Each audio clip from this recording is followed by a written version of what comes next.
이 수도권 집값 상승 여파로 지난달 은행의 주택담보대출 증가액이 관련 통계가 작성된 2004년 이후 최고치를 기록했습니다.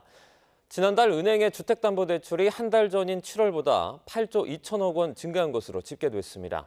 취재기자 연결해서 자세한 소식 알아보겠습니다. 류한홍 기자. 네, 유한홍입니다. 네, 지난달 주택담보대출이 이처럼 증가한 이유는 뭡니까? 수도권을 중심으로 집값이 크게 오르면서 그에 따라 주택 구입 수요도 증가했던 것으로 보입니다. 한국은행과 금융위원회에 따르면 수도권 중심의 주택 매매 거래와 입주 물량 증가 등의 영향으로 지난달 은행의 주택담보대출이 역대 최고치인 8조 2천억 원 증가했습니다. 한 달 전인 7월의 은행 주택담보대출 증가액은 5조 6천억 원이었습니다. 한 달 새 2조 6천억 원이 더 늘어났습니다. 지난달 전세 대출도 7천억 원 증가했는데 한 달 전인 7월보다 2천억 원 더 늘어났습니다. 지난 7월에 1천억 원 감소했던 신용대출도 지난달엔 1조 1천억 원 증가로 바뀌었습니다.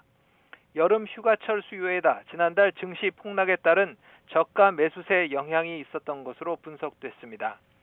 주택담보대출 증가는 비단 은행만이 아니었습니다. 상호금융과 보험, 저축은행 등 제2금융권의 지난달 주택담보대출도 3천억 원 증가했습니다. 한 달 전만 해도 1천억 원 감소했는데 한 달 새 3천억 원 증가로 바뀌었습니다. 은행과 제2금융권을 포함한 전 금융권의 지난달 가계대출은 9조 8천억 원 증가했습니다. 거의 10조 원에 육박하는 금액입니다. 한은과 금융위는 지난달 가계대출이 큰 폭으로 증가한 데는 일시적 요인도 컸다고 분석했습니다. 이달 들어 고강도 대출 옥죄기인 2단계 스트레스 DSR이 시행됐는데 서둘러 대출을 받으려는 막차 수요도 작용했다고 봤습니다. 네, 이런 가계대출 증가세가 이달도 좀 이어질까요? 한은과 금융위는 이달부터는 가계대출 증가세가 한풀 꺾일 것으로 전망했습니다. 이달 1일부터 고강도 대출 옥죄기인 2단계 스트레스 DSR이 시행 중이기 때문입니다. 개인의 대출 한도가 이전보다 줄어들었고 수도권의 경우는 특히 더 줄었습니다.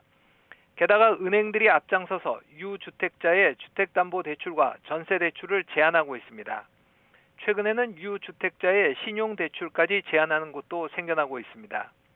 휴가철과 주식 매매 수요도 지난달보다 줄면서 신용대출도 감소할 것으로 보고 있습니다. 그렇지만 아직 안심하기는 이릅니다. 은행권의 고강도 대출 옥죄기를 피해서 제2금융권과 신용대출로 대출 수요가 몰리는 풍선 효과가 나타날 수 있기 때문입니다.